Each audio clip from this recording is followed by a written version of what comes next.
आज शासकीय उच्चतर माध्यमिक विद्यालय फंदा भोपाल में मौजूद होकर मुझे अत्यंत प्रसन्नता हो रही है। सीएम ने कहा, पीएम ई बस सेवा योजना के तहत अत्याधुनिक ई बस डिपो के भूमि पूजन के साथ सम्राट विक्रमादित्य प्रवेश द्वार के निर्माण का शुभारंभ करना मध्य प्रदेश के विकास और सांस्कृतिक गौरव दोनों के लिए महत्वपूर्ण अवसर है। ई बस डिपो का निर्माण पर्यावरण संरक्षण, आधुनिक शहरी परिवहन और नागरिक सुविधाओं को सशक्त बनाने की दिशा में बड़ा कदम है। ये योजना न केवल प्रदूषण को कम करेगी बल्कि युवाओं के लिए रोजगार के नए अवसर भी बनाएगी। सरकार के 2 साल पूरे होने के अवसर पर सम्राट विक्रमादित्य को समर्पित भव्य प्रवेश द्वार का निर्माण हमारे गौरवशाली इतिहास, न्यायप्रियता और सुशासन की परंपरा का प्रतीक बनेगा। ये आने वाली पीढ़ियों को हमारी सांस्कृतिक विरासत से जोड़ने का काम करेगा। इस मौके पर कैबिनेट मंत्री चैतन्य कश्यप जी समेत सभी उपस्थित जनप्रतिनिधि, अधिकारी, नागरिकों का धन्यवाद करता हूं, अभिनंदन करता हूं। आइए हम सब मिलकर मध्य प्रदेश को विकास, संस्कृति और पर्यावरण संरक्षण का आदर्श राज्य बनाएं। सम्राट विक्रमादित्य के नाम पर एक द्वार बना करके जो हमने पूर्व में घोषित किया था कि हमारी भोपाल मध्य प्रदेश के गौरवशाली अतीत को समेटे हुए राजधानी, ऐसे कई गौरवशाली अतीत के पृष्ठ को दृश्यांकन रूप से सामने ला कर के दिखाने के प्रयास के नाते से अलग अलग द्वार बनाए जाएंगे। पूर्ववर्ती नर्मदापुरम मार्ग पे राजा भोज के नाम पर द्वार बनाया, जिन राजा भोज का मध्य प्रदेश से देश के साथ बहुत गौरवशाली अतीत रहा है।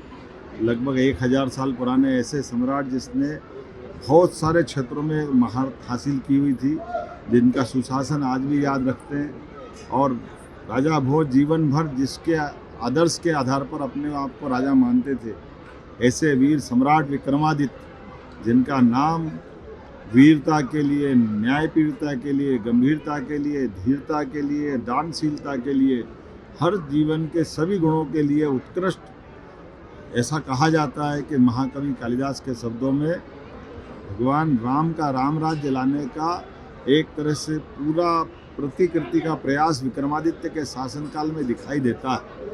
ऐसे में सम्राट विक्रमादित्य से लोकतंत्र के आज के समय में माफ करना, तो सुशासन के लिए विक्रमादित्य के नाम पर एक नया द्वार बनाने की आज यहाँ भूमि पूजन की कार्रवाई हुई है।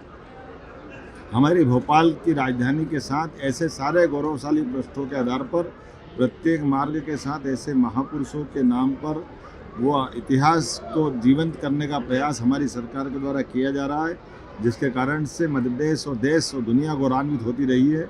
ऐसे सम्राट विक्रमादित्य के नाम पर ये सीहोर और भोपाल की बाउंड्री पर वर्तमान में फंदा, लेकिन बाद में फंदे का नाम बदलकर हरिहर गांव का नाम किया जाएगा। ऐसे स्थान पर आज ये भूमि पूजन की कार्रवाई पूरी हुई। हमारे प्रभारी मंत्री चेतन कश्यप जी, माननीय विधायक रामेश्वर शर्मा जी, माननीय विधायक भगवान दास समनानी जी, माननीय महापौर मालती राय जी, माननीय सभापति किशन सूर्यवंशी जी, इस अवसर पर मीडिया प्रभारी आशीष अग्रवाल जी, हम सब ने मिलकर के आज ये एक और सुखद सहयोग है। हमारी सरकार के 2 साल पूरे होकर के तीसरे साल का ये पहले दिन का शुभ संकल्प पूरा हुआ, जो शासन की विक्रमादित्य के काल की सुशासन की वर्तमान के दौर में यशस्वी प्रधानमंत्री के नेतृत्व में जब लोकतंत्र के अंदर सारे अलग अलग नवाचारों के साथ नई व्यवस्थाओं के बलबूते पर गरीब कल्याण वर्ग के लिए, महिला, किसान, युवा, गरीब सबके जीवन की बेहतरी के लिए सुशासन के मार्ग चलने का माननीय प्रधानमंत्री जी के माध्यम से आशीर्वाद मिल रहा है। हम अपने गौरवशाली अतीत को भी विरासत से विकास की ओर के संकल्प के बलबूते पर आगे बढ़ने का निर्णय कर रहे हैं। मुझे इस बात की प्रसन्नता है, जब हमारे 2 साल पूरे हो रहे हैं, ऐसे में बहुत सारी उपलब्धियां लिया हुआ है। हमारा ये टाइम बीते सरकार का 2 साल का निकला है, जिसमें हमने लगभग 35-40 साल पुरानी नक्सलवादियों को आखिरी सलाम किया।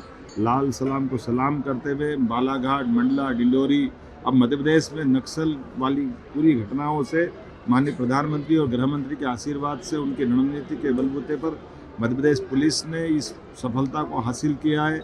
नदी जोड़ो अभियान में भी हमने सफलता हासिल की है, जो हमारे राज्य की सिंचाई के साथ पेयजल की और औद्योगिक रचनाओं को भी जल आपूर्ति करने में बड़ी मदद करेगी। जब हम पीएम एक्सीलेंस स्कूल की कॉलेज की तरफ देखते तो 55 पीएम एक्सीलेंस कॉलेज, 3 नई यूनिवर्सिटी, ढेरों औद्योगिक रचनाएँ, बहुत सारी सौगातों के साथ बीता वर्ष हमने संपन्न किया। लेकिन नए वर्ष के लिए और नए संकल्प लेके आगे बढ़ेंगे। आने वाले समय में और ऐसी नई नई सौगातें मिलती जाएगी। मेरी अपनी ओर से एक बार फिर आप सबको बधाई। सर एक दिन